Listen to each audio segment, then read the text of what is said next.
আপনারা কি জানেন কেরালার জনপ্রিয় উৎসবগুলোর মধ্যে সবথেকে বড় উৎসব হলো ওনাম। প্রতি বছর কেরালার মানুষ আনন্দ, মিলন এবং ঐতিহ্যের সঙ্গে এই উৎসব পালন করেন। তবে ওনাম শুধু একটি উৎসব নয়, এর সঙ্গে জড়িয়ে রয়েছে একটি সুন্দর কিংবদন্তি এবং কেরালার সমৃদ্ধ সংস্কৃতি। ওনামের সঙ্গে জড়িয়ে আছে মহাবলী রাজার কাহিনী।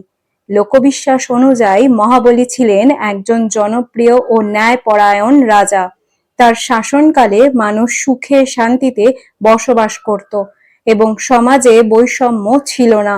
এমন একটি আদর্শ সময়ের কথা লোককথায় বলা হয়। কথিত আছে মহাবলী তার প্রজাদের খুব ভালোবাসতেন। তার সঙ্গে কেরালার মানুষের এই গভীর সম্পর্কের কারণেই ওনামের সময় তার ফিরে আসার স্মরণ করা হয় বলে বিশ্বাস করা হয়।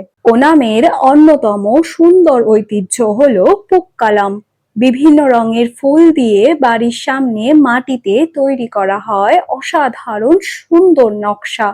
এই ফুলের সাজ শুধু সৌন্দর্য বাড়ায় না, এটি উৎসবের আনন্দ এবং সৃজনশীলতারও প্রতীক। আর ওনাম মানেই অনাসাধ্য। কলাপাতায় পরিবেশন করা হয় নানা ধরনের ঐতিহ্যবাহী নিরামিষ পদ। পরিবারের সদস্যরা একসঙ্গে বসে এই বিশেষ ভোজ উপভোগ করেন।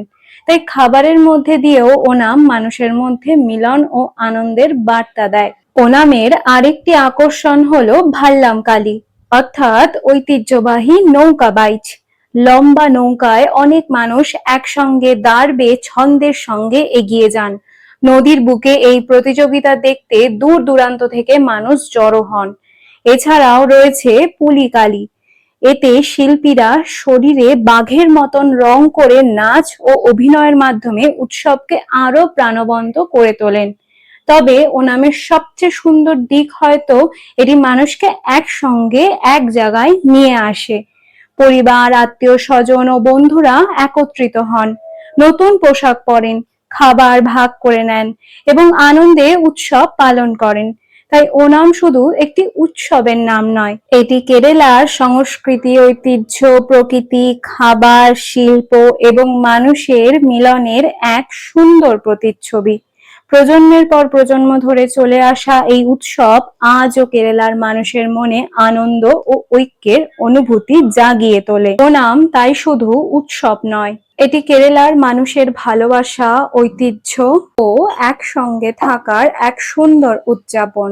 ওনামের এই আনন্দ আর ঐতিহ্য আজও কেরালার মানুষের জীবনে নতুন প্রজন্মের কাছে ভালোবাসা ও সংস্কৃতির বার্তা পৌঁছে দিয়ে চলছে।